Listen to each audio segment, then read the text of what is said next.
Hello my dear students and friends, कैसे हो आप सब। आई होप आप सब बहुत अच्छे होंगे। तो आज हम इस वीडियो लेक्चर में बात करेंगे फ्रेंड्स, आपका नॉन एक्वस टाइट्रेशन क्या होता है। तो नॉन एक्वस टाइट्रेशन आपको पढ़ना है बी फॉर्म फर्स्ट सेमेस्टर में। तो मैं अगर कुछ सिलेबस से इंट्रो लूँ तो नॉन एक्वस टाइट्रेशन कहाँ पे है, तो आपको नॉन एक्वस टाइट्रेशन मिलेगा आपके सेकेंड यूनिट में। तो एनालिसिस के आपके सेकेंड यूनिट में मिलेगा नॉन एक्वस टाइट्रेशन, जो ये सेकंड यूनिट का सेकंड पार्ट है। तो यहाँ आपको सिलेबस में दिख रहा होगा कि नॉन एक्वस टाइट्रेशन का सॉल्वेंट में हमें पढ़ना है।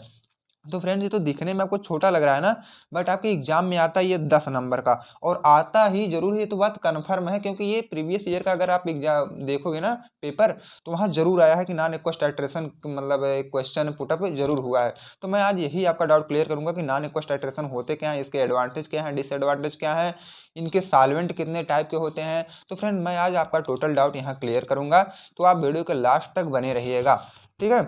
तो चलो, इसके पहले आप लोगों ने पढ़ा था केवल टाइट्रेशन क्या होते हैं, ठीक है। जनरल टाइप ऑफ टाइट्रेशन हमने यही देखा था कि एक जनरल टाइप का यही तो टाइट्रेशन था। ऊपर हम लोग क्या है, ब्यूरेट मतलब ये हमारा ब्यूरेट था, और नीचे कोनिकल फ्लास्क था। ब्यूरेट में हमारा टाइट्रेंट भरा होता था, मतलब जिसको हमें कंसंट्रेशन पता होती थी, और नीचे हमारा जो कंसंट्रेशन नहीं पता होता था, अननोन कंसंट्रेशन, जिसको हम लोग बोलते थे टाइट्रेंड या एनालाइट। और इसी में इंडिकेटर का यूज करके हम लोग क्या है, एनालिसिस कर लेते थे, ठीक है। ये तो हमारा एक जनरल सा टाइट्रेशन था। ये क्या था, जनरल टाइट्रेशन। तो आज हमें एक स्पेशल नाम से आ गया कि नॉन एक्वस टाइट्रेशन क्या होता है, ये भी हमें जानना बहुत ही जरूरी हो गया, ठीक है, क्योंकि एग्जाम के लिए बहुत ही इंपॉर्टेंट है ये, ठीक है। तो अब देखो, नॉन एक्वस टाइट्रेशन, जैसा कि आपको नाम से पता हो जाना चाहिए कि नॉन एक्वस इसे क्यों कहा गया।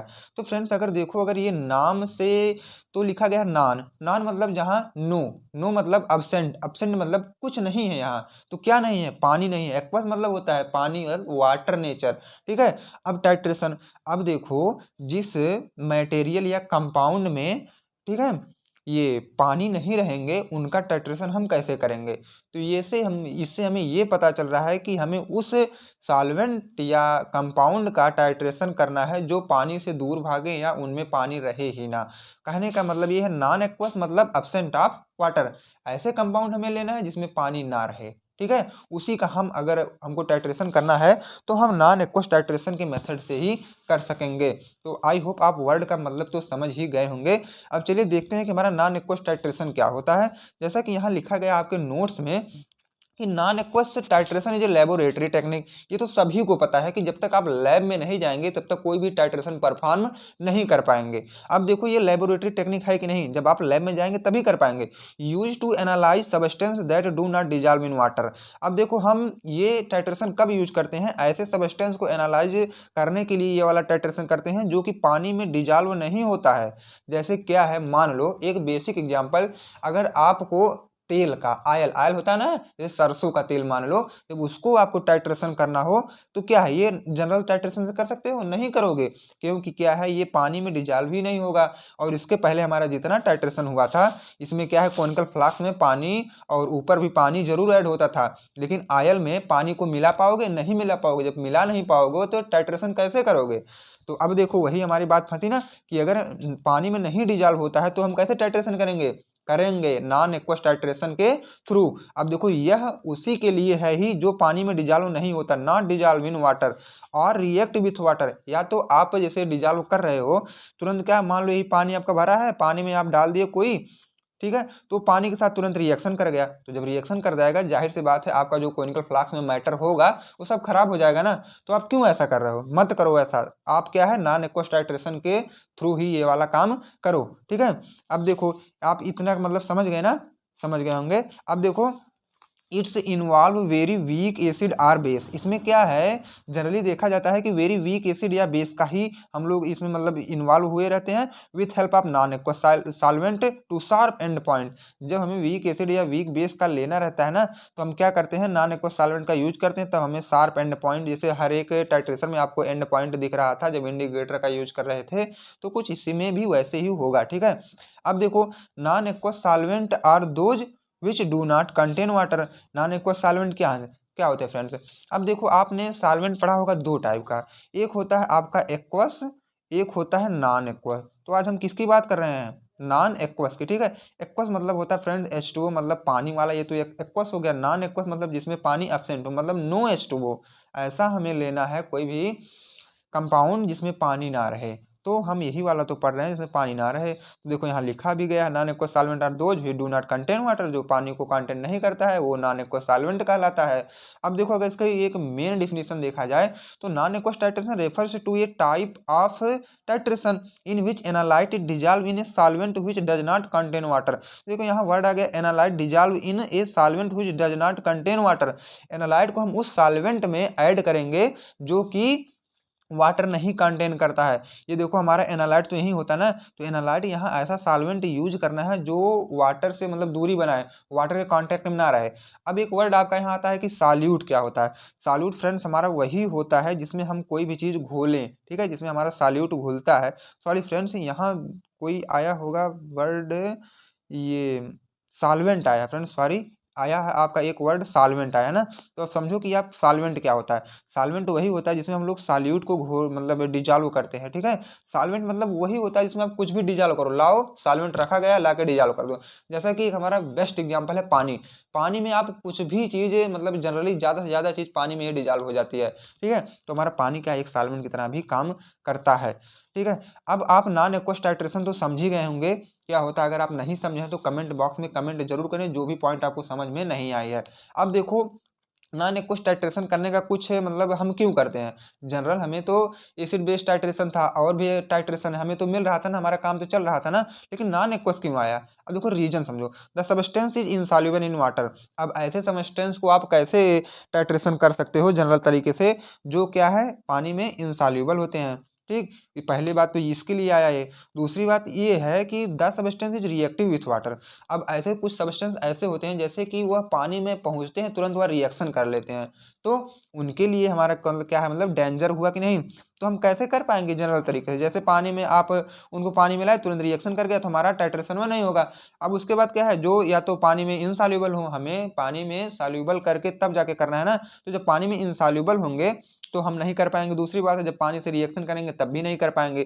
तीसरी बात यह आती है कि जो वीक एसिड होते हैं या वीक बेस होते हैं वो भी हमारे क्या है पानी में डिजॉल्व जल्दी नहीं होते हैं। क्यों नहीं होते, क्योंकि वो पानी में जल्दी टूटते ही नहीं है। मतलब ऐसा हमारा था H प्लस OH माइनस में टूट रहे थे ना सब, तो ये क्या है टूटते ही नहीं है। अब इनके अगर एडवांटेज की बात करूं तो देखो फ्रेंड्स अगर एडवांटेज है तो डिसएडवांटेज जरूर होगा, ठीक है। अगर आपके अंदर 10 मतलब क्वालिटीज है तो 2 क्या है बुराइयां जरूर रहेंगी। अगर 10 अच्छाइयां हैं तो 2 बुराइयां जरूर रहेंगी, आप समझो बात को, ठीक है। तो इनके भी अंदर अगर एडवांटेज है तो डिसएडवांटेज जरूर रहेंगे। अब देखो क्या है accurate analysis of non polar substance. ये क्या एडवांटेज इसका क्या है, हम क्या है नॉन पोलर सबस्टेंस को भी एनालिसिस कर सकते हैं। नॉन पोलर मतलब जो हमारे पानी से दूरी बनाते हैं, एक होते हैं पोलर सबस्टेंस एक होते हैं नॉन पोलर। पोलर मतलब फ्रेंड्स वही होता है, पोलर मतलब कह लो तो पानी, जो पानी से कह लो तो लव करे मतलब प्रेम करे उसे हम बोलते हैं पोलर। और जो नॉन पोलर मतलब जो पानी से दूर हो या तो पानी के कांटेक्ट में ही ना रहे उन्हें हम बोलते हैं नॉन पोलर सबस्टेंस। दूसरी बात क्या थी, इंप्रूव्ड टाइट्रेंड या एनालाइट स्टेबिलिटी। अब आप लोगों ने एनालाइट या टाइट्रेंड तो देखा होगा, उसकी स्टेबिलिटी ये भी बढ़ा देते हैं। ये देखो टाइट्रेंड या एनालाइट इसी को बोलते हैं जहां हमारा अननोन कंसंट्रेशन होता है जो कि फ्लास्क के अंदर भरा होता है, तो इसकी स्टेबिलिटी भी ये बढ़ा देते हैं कौन नॉन एक्वस टाइट्रेशन के अंडर में। अब देखो फास्टर एनालिसिस टाइम, जो आप टाइट्रेशन कर रहे हो ना तो आप एंड पॉइंट देखने में ज़्यादा समय नहीं लगेगा, तुरंत एनालाइज कर देगा, एंड पॉइंट तुरंत आ जाएगा। It is simple and accurate, और यह एक साधारण या जनरल तरीका है जिससे क्या है आपको एक्यूरेट एंड पॉइंट मिलता है। अब फ्रेंड्स इसके एडवांटेज की बात तो हो गई, अब आप समझो कि इसका डिसएडवांटेज क्या होता है।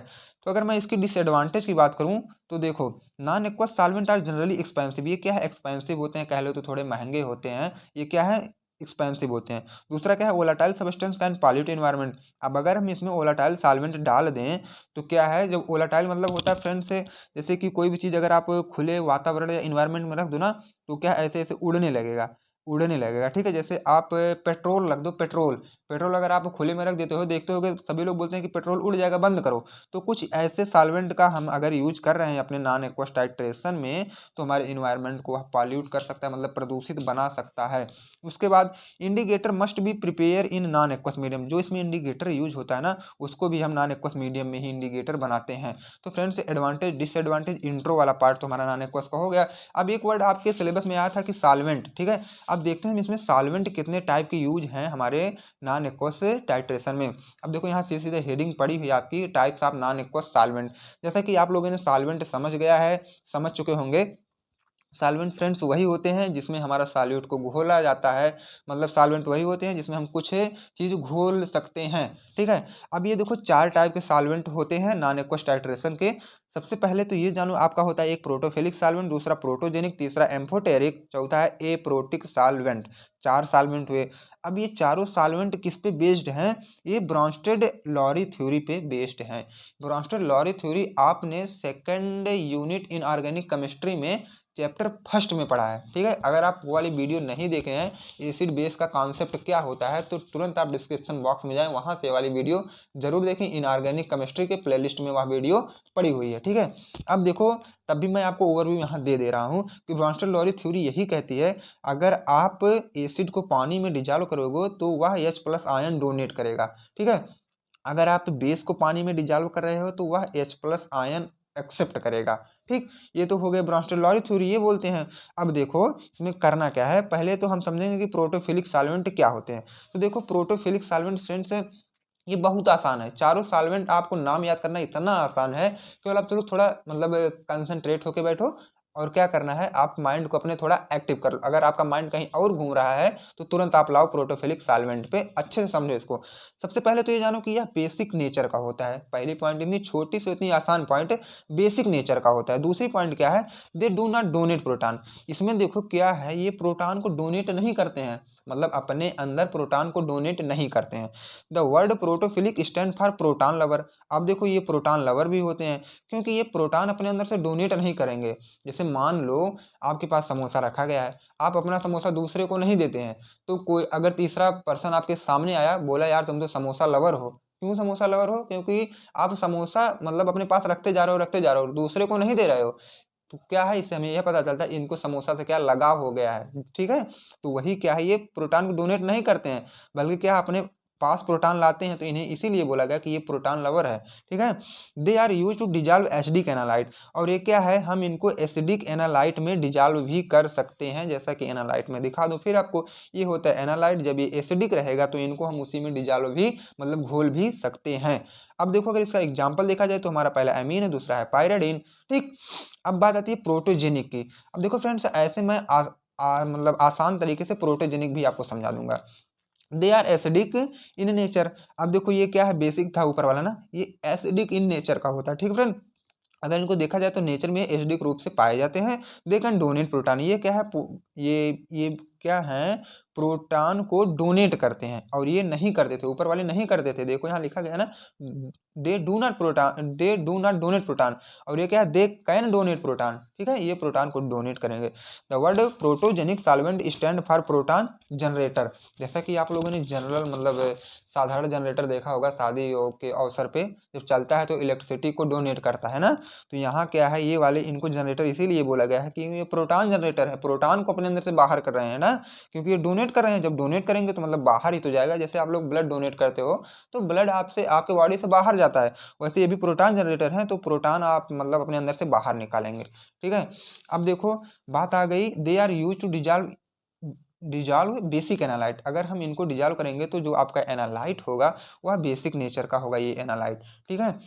अब देखो एम्फीप्रोटिक सॉल्वेंट क्या होते हैं, they work as both protogenic and protophilic solvent. ये देखो दोनों होंगे, प्रोटोजेनिक भी होंगे प्रोटोफिलिक भी होंगे, मतलब लवर भी होंगे और मतलब हेट भी करेंगे, ठीक है। जनरेटर भी होंगे लवर भी होंगे। Amphiprotic solvent can either accept और डोनेट द प्रोटॉन। ये एक्सेप्ट भी करेंगे और प्रोटॉन को डोनेट भी करेंगे। जैसा कि एग्जांपल आपका है अल्कोहल, वाटर, इथेनॉल, ETC, ठीक है। ये तो बहुत आसान था। एप्रोटिक सॉल्वेंट अब देखो क्या होता है, ये किसी में नहीं होते।